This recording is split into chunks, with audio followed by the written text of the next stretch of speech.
Жетегиз районуна караштуу Кызыл Суу айылынын Владимир Ильич Ленин атындагы жалпы билим берүүчү мектебинин 4В классынын окуучусу Жыргалбаева Рабия Нурбековна Наиман эненин айткан сөзү.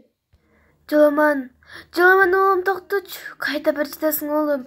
Келчи, келе кой, жаныма отурчу. Суусадыңбы? Суу ичесиңби оолум? Сен мени таандыңбы? Атың эсиңдеби оолум? Чын атыңды эстечи. Атаңдын аты эсиңдеби? Деги аты деген кайсы жерде туулганы эсиңдеби оолум? Мен сенин энеңмин. Сен менин уулумсуң. Жете алса болбойбу? Мал-мүлк алса болбойбу? Ушунчалык душман экен. Башты алса болбойбу? Элчи Далтай ушунду ким ойлоп таап, кимдин колуна келди?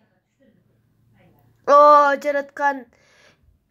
Эгер сен чын эле бар болсо, ушул адамдын арам ниетине ушундукту кантип киргиздиң? Жер үстүндөгү сага башка кыйынчылыктар аздык кылалы. Балам, сен бул жерге келгене эмне болду эле? Эстечи. Келчи көрөйүн сенин башыңды эмне кылып салышкан.